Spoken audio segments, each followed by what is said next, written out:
नमस्कार बच्चों। जो बच्चे कक्षा 5 में पढ़ रहे हैं और जवाहर नवोदय विद्यालय प्रवेश परीक्षा 2026 की तैयारी कर रहे हैं, उन बच्चों के लिए ये वीडियो बहुत ही महत्वपूर्ण है।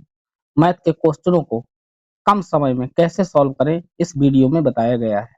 तो चलिए क्वेश्चनों को देखते हैं। आज का हमारा पहला क्वेश्चन है, 1 से 50 के बीच कितनी अभाज्य संख्याएं होती हैं। यानी 1 से 50 के बीच अभाज्य संख्याओं की संख्या बतानी है।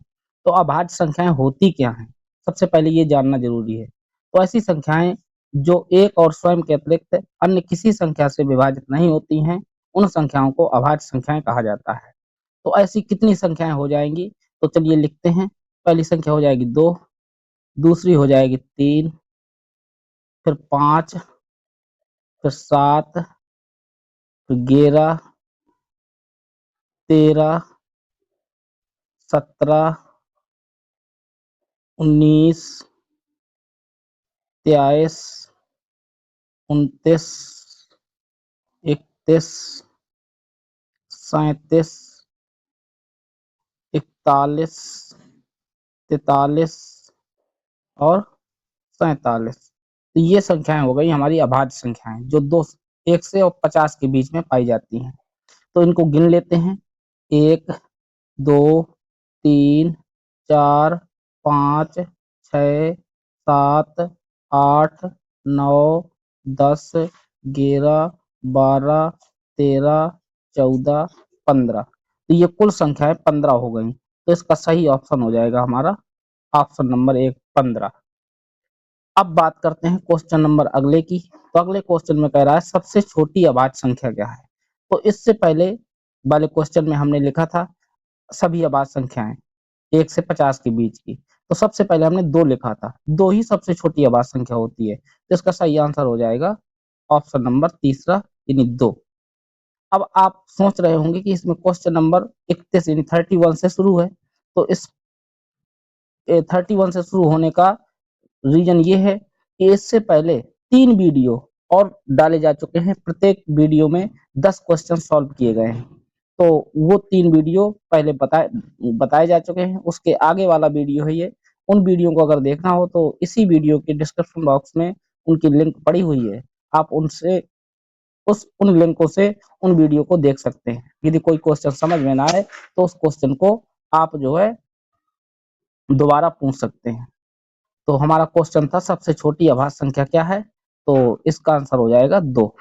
इसके बाद अगला क्वेश्चन है 1 से लेकर 20 तक की सभी सम संख्याओं का योगफल। तो देखो 1 से 20 तक की सभी सम संख्याएं अगर हम लिखें तो संख्याएं हो जाएंगी 2, 4, 6, 8 डॉट डॉट डॉट और 20 तक चली जाएंगी ये। अगर हम इन सबको जोड़े तो इनको तो आराम से जोड़ सकते हैं, थोड़ा टाइम भर लगेगा। लेकिन यदि ये इस क्वेश्चन कह दे कि 1 से 100 तक की सभी सम संख्याओं का योगफल या 1 से 200 तक की सभी सम संख्याओं का योगफल, तो फिर बहुत ज्यादा टाइम लग जाएगा।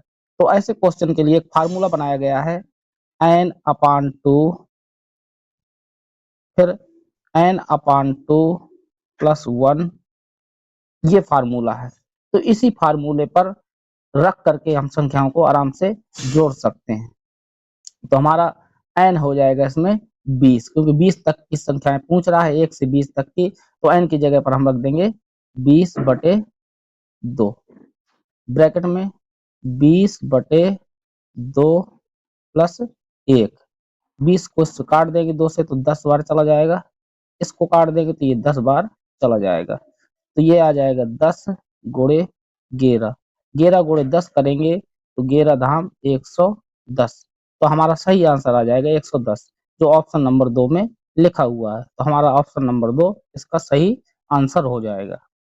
अब इसके बाद अगले क्वेश्चन की बात करें तो कह रहा प्रथम विषम संख्याओं का योगफल। तो विषम संख्याएं क्या होती हैं? ऐसी संख्याएं जो 2 से विभाजित नहीं होती हैं, उन संख्याओं को विषम संख्याएं कहते हैं। तो हमारी विषम संख्याएं हो जाएंगी 1, 3, 5, 7, 9 और ऐसे चलते चलते 15 तक। 15 तक की संख्याएं हमें जो विषम है उनका योगफल निकालना है। तो इसके लिए एक सिंपल सा फार्मूला होता है n², और n का मान हमारा क्या है? 15 है। इसलिए ये हो जाएगा 15 का स्क्वायर। 15 का स्क्वायर का मतलब होता है 15 गुणे 15। तो 15 गुणे 15 कर दीजिए, तो 15 पना 75 की 5 हंस लागी 7, 15 एकम 15, 15 7 22। तो ये हमारा 225 सही आंसर आ जाएगा। इसके लिए ऑप्शन नंबर दूसरा दिया गया है, हमारा ये सही आंसर हो गया 225, ऑप्शन नंबर दूसरा। अब इसके बाद बात करें हम क्वेश्चन नंबर अगले की, तो अगला क्वेश्चन है 50 तथा 90 के बीच सभी अभाज्य संख्याओं का योग कितना होगा। तो 50 से 90 के बीच की सभी अभाज्य संख्याएं लिख लेंगे पहले। तो 50 के बाद अगर अभाज्य संख्या आती है तो वो है पहले 53, इसके बाद 59, इसके बाद आ जाएगी 61, इसके बाद आ जाएगी 67, 67 के बाद यहाँ प्लस का चिन्ह लगाना है, 67, 67 के बाद आ जाएगा 71, इसके बाद आ जाएगी 73, फिर इसके बाद आ जाएगा 73 के बाद 79 यानी 79, 79 के बाद आ जाएगा 83, 83 के बाद आ जाएगा 89। ये इतनी संख्याएं हो गई, इन सब संख्याओं का योगफल पूछ रहा है। तो इनको अगर हम जोड़ते हैं तो देखिए पहले इकाई के अंक जोड़ लेते हैं, 3 9 12, 12 1 13, 13 7 20, 20 20 1 21, 21 3 24, 24 9 33, 33 3 36, 36 9 45 के जी 5 हंस लागी 4। अब 4 5 9, 9 5 14, 14 6 20, 20 6 26, 26 7 31, सॉरी 26 7 33, 33 7 40, 40 7 47, 47 और 8, 47 8 हो जाएगा 55, 55 और 8 63, 63 यानी 635 हमारा आंसर आ जाएगा 635। तो ऑप्शन नंबर 4 में 635 लिखा हुआ है, तो हमारा आंसर हो जाएगा 635 यानी ऑप्शन नंबर 4। अब अगला क्वेश्चन 6 4 5 3 में 6 के स्थानीय मान तथा अंकित मान में क्या अंतर है, अंतर बताना है। तो संख्या है हमारी 6 4 5 3, इसका स्थानीय मान और अंकित मान निकालना है। तो स्थानीय मान इकाई इकाई दहाई सैकड़ा हजार, तो ये हो जाएगा 6000, और प्लस इसका अंकित मान हमेशा वही संख्या होती है जिस संख्या पूछी जाती है। इन दोनों को अंतर निकालना है, तो यहाँ पे हम प्लस ना करके क्या करेंगे, माइनस कर देंगे। प्लस गलत हो गया है, तो यहाँ पे क्या हो जाएगा, माइनस हो जाएगा। यहाँ पे माइनस का चिन्ह लगा देंगे और इनको क्या करेंगे, सब्ट्रैक्ट कर देंगे। तो जब सब्ट्रैक्ट करेंगे तो 10, 10 में 6 घटाएंगे 4 बचेगा, यहाँ बचेगा 9, यहाँ बचेगा 9 और यहाँ बचेगा 5। इस तरीके से हमारा आंसर आ जाएगा 5994। तो ऑप्शन नंबर 1 में 5994 लिखा हुआ है, इसका सही आंसर हो जाएगा 5994। अब अगला क्वेश्चन कह रहा है कि 50 से 100 तक कुल आभाज्य संख्याएं हैं। तो सभी आभाज्य संख्याएं लिख लेते हैं 50 से 100 के बीच की और उनकी संख्या बता देना है। तो हमारी संख्याएं हो जाएंगी आभाज्य संख्याएं 53, 59, 61,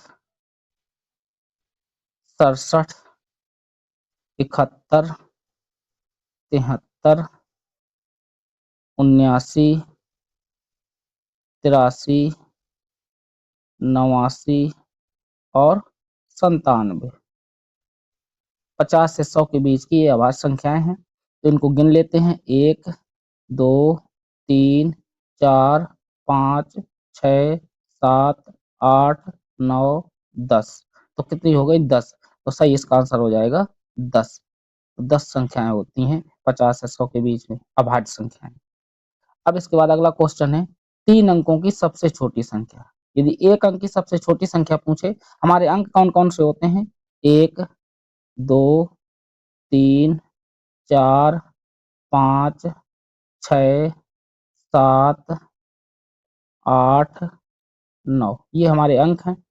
इनमें से सबसे छोटी अगर 1 अंक की पूछे तो 1 हो गया, 2 अंक की पूछे तो ये 2 अंक हो गए तो 10 हो गया, 3 अंक की पूछे तो 100 हो गया, 4 अंक की पूछे तो 1000 हो गया, 5 अंक की पूछे तो 10,000 हो गया, 6 अंक की पूछे तो 1,00,000। मतलब हर बार एक जीरो बढ़ता चला जाएगा और अंकों की संख्या छोटी से छोटी अंकों की संख्या निकल आएगी। तो इसका सही आंसर हो जाएगा हमारा 3 अंकों की, तो 3 अंक में 3 अंक होने चाहिए, तो 1 बना के 2 जीरो अर्थात 100 इसका सही आंसर हो जाएगा। तो हमारा ऑप्शन नंबर तीसरा इसका करेक्ट आंसर है। अब अगला क्वेश्चन, 5 की पावर 0 यानी 5 की घात 0 का मान होगा। किसी भी संख्या के ऊपर अगर घात 0 लगी हुई है, जैसे 5 की घात 0 है, मान लो 2 की घात 0 होता, 7 की घात 0 होता, 100 की घात 0 होता, या फिर 500 की घात 0 होता, मतलब किसी भी संख्या के ऊपर 0 घात लगी हो, उसका मान हमेशा 1 होता है। इसका सही आंसर आ जाएगा 1, यानी 1 इसका सही आंसर हो जाएगा। आज का लास्ट क्वेश्चन है, प्रथम 2 अभाज्य संख्याओं का योगफल है। तो प्रथम 2 अभाज्य संख्याएं, पहली 2 अभाज्य संख्याएं लिखना है। तो पहली अभाज्य संख्या हमारी 2 होती है, इसके बाद दूसरी 3 होती है, इन दोनों को जोड़ देते हैं तो हमारा आंसर आ जाता है 5। तो इसके लिए सही आंसर हो जाएगा ऑप्शन नंबर तीसरा 5। तो दोस्तों वीडियो कैसी लगी? वीडियो अच्छी लगी हो तो लाइक और शेयर कीजिए। यदि चैनल में पहली बार हो तो सब्सक्राइब कर लीजिए। जय हिंद।